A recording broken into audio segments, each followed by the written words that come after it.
लाहौर अदालतों की मुंतकिली पर वकला का एहतजाज, पुलिस का लाठीचार्ज और शेलिंग, मुतअद्दिद गिरफ्तार। एहतजाज के दौरान वकला ने रुकावटें हटाकर हाई कोर्ट के अंदर जाने की कोशिश, जिस पर पंजाब पुलिस के एहलकारों ने वकला को मुंतशिर करने के लिए लाठीचार्ज और शेलिंग की। पुलिस ने वकला मुजाहिरीन के खिलाफ वाटर कैनन का इस्तेमाल भी किया। पुलिस ने मुजाहिरा करने वाले कई वकला को गिरफ्तार भी कर लिया, जबकि पुलिस ने बैरियर लगाकर लाहौर हाई कोर्ट के मेन गेट का रास्ता भी बंद कर दिया। हाई कोर्ट के अहाते में भी पुलिस की भारी नफरी मौजूद है। पुलिस और वकला के दरमियान पैदा होने वाली कशीदा सूरत हाल के बाइस माल रोड और इतराफ की सड़कों पर ट्रैफिक की रवानी भी शदीद मुतासिर हुई है और गाड़ियों की लंबी कतारें लग गई। पुलिस की जानिब से लाहौर हाईकोर्ट की तालाबंदी कर दी गई है। बुशरा बीबी की दरखास्त मंजूर, हुकूमत का बनी काला को सब जेल करार देने का नोटिफिकेशन का लदम। पानी चेयरमैन पाकिस्तान तहरीक इंसाफ इमरान खान की अहलिया बुशरा बीबी बनी काला से अडियाला जेल मुंतकिली की दरखास्त मंजूर कर ली गई।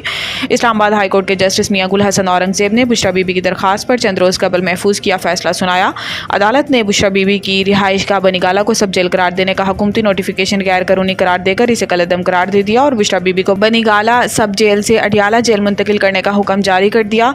अदालत में जेल हुकाम ने जेल में गुंजाइश न होने और सिक्योरिटी इशू की वजह से बुशरा बीबी को रिहाइश गाह को सब जेल करार देने का मौक़िफ़ इख्तियार किया था। याद रहे कि इस्लामाबाद हाई कोर्ट ने फ्री कैन के दलाइल सुनने के बाद गुज़िश्ता हफ्ते बुशरा बीबी की दरखास्त पर फैसला महफूज किया था। ECC ने पास्को के लिए गंदम का हदफ 18 लाख मैट्रिक टन करने की मंजूरी दे दी।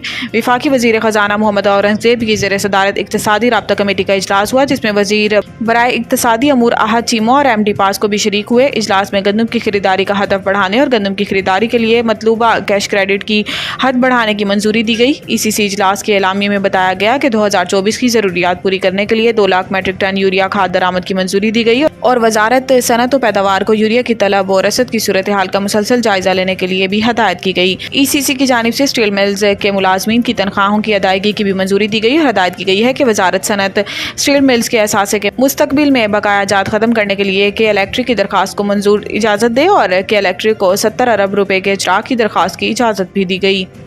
अपने बाप से माफ़ी नहीं मांगते, किसी और से क्या मांगेंगे? असद कैसर। निजी टीवी को दिए गए एक इंटरव्यू में 9 मई के वाक़यात पर मुआफ़ी से मुतल्लिक सवाल पर असद कैसर ने कहा कि अल्लाह माफ़ करे, हम अपने बाप से माफ़ी नहीं मांगते तो किसी और से क्या मांगेंगे। असद कैसर का कहना था कि हम चाहते हैं कि मुल्क में आइन और कानून बालादस्त हो, चाहते हैं कि तमाम शहरियों के बराबर के हकूक़ हों। इसके लिए तमाम इदारों को आइनी हदूद में रहकर काम करना होगा। दूसरी जानिब चेयरमैन PTI बैरिस्टर गोहर ने कहा कि हमारा पहले दिन से मुतालबा रहा है कि 9 मई के वाक़यात पर जुडिशल कमीशन तश्कील दिया जाए। DGI SPR का ये भी कहना था कि कहा जाता है जुडिशल कमीशन बनाया जाए। जुडिशल कमीशन तो इस चीज़ पर बनता है जिस पर कोई अबहाम हो। ये वाक़यात तो तारीख पर हैं और आपके सामने है, ये बिल्कुल वाज़ेह है। ये भी वाज़ेह है कि किस तरह जहन साजी की गई है, किस तरह से अहदाफ बनाए गए हैं। इस पर भी कहा गया है कि जुडिशल कमीशन बनाओ ताकि पता चले ये हमला हुआ कि नहीं।